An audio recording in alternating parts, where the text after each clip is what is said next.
وفقا لمعلومات استطلاعية تقوم بها عناصر الحشد الشعبي في مناطق حوض حمرين، جاءت عملية شمال ناحية قرتبة ومنطقة عين ليلى التي تقع ضمن قاطع مسؤولية محور ديالى، والتي تحاذي بدورها مناطق جنوب كركوك من الجهة الشمالية وصلاح الدين من الجهة الشرقية.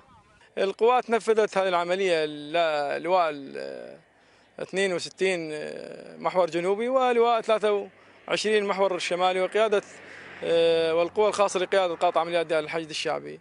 تم تنفيذ هذه العملية بدقة متناهية وبسرعة جيدة وقياسية. الحمد لله والشكر تم حرق مضافات العدو وتفتيش المنطقة بشكل جيد.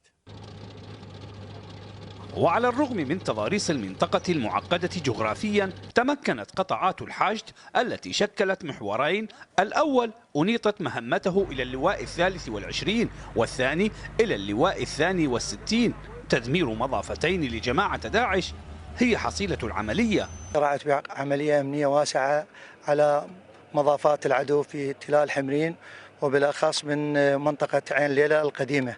العملية تمت بمحورين، المحور الشمالي اللواء 23 حشد شعبي والمحور الجنوبي اللواء 62 قطعاتنا.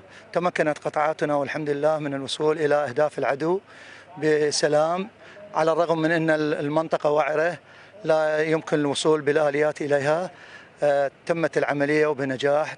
عمليات قاطع محور ديالى للحشد الشعبي الشبه يومية تبنى على أساسها فرضيات العمليات المشتركة، وإن لم تكن تقوم الألوية المنضوية تحت المحور بمعالجة تلك الأهداف وفقا لخطط مدروسة. من محافظة ديالى، يونس البياتي، الاتجاه.